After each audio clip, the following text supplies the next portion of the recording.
महाराष्ट्रात मान्सून सक्रिय. हवामान विभागाचे अलर्ट्स आणि खबरदारीचे उपाय. महाराष्ट्रात मान्सून सक्रिय झाला आणि राज्यभर पावसाचे आगमन सुरू झाले. हवामान खात्याने विविध जिल्ह्यांसाठी विविध प्रकारचे अलर्ट जारी केलेत. या व्हिडिओत आपण अलर्टची माहिती, त्यांचे महत्त्व व नागरिकांची घ्यायची खबरदारीबद्दल सविस्तर माहिती घेऊयात. कोकण आणि गोव्याला 15 आणि 16 जून रोजी अतिमुसळधार पावसाचा इशारा दिला. रत्नागिरी आणि सिंधुदुर्ग जिल्ह्यामध्ये 100 मिमीपेक्षा जास्त पाऊस होण्याची दाट शक्यता आहे. मुंबई आणि ठाणेमध्ये पाहिलं तर 15 आणि 16 जून रोजी येलो अलर्ट जारी केला आहे. काही ठिकाणी मुसळधार पावसाची शक्यता आहे. विदर्भामध्ये पाहिलं तर 15 ते 20 जून दरम्यान पावसाचा जोर वाढण्याची शक्यता आहे. अमरावती व नागपूरसह इतर भागात वादळी वाऱ्यासह पाऊस होऊ शकतो.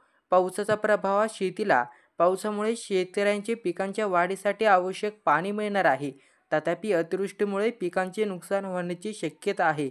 वाहतूक. पावसाळ्यात वाहन चालवताना वेग कमी ठेवा आणि साचलेल्या रस्त्यांवरून जाणे टाळा. प्रशासनाच्या सूचना. प्रशासनाने दिलेल्या सूचना आणि अलर्टचे पालन करा. तर ही होती आजची बातमी.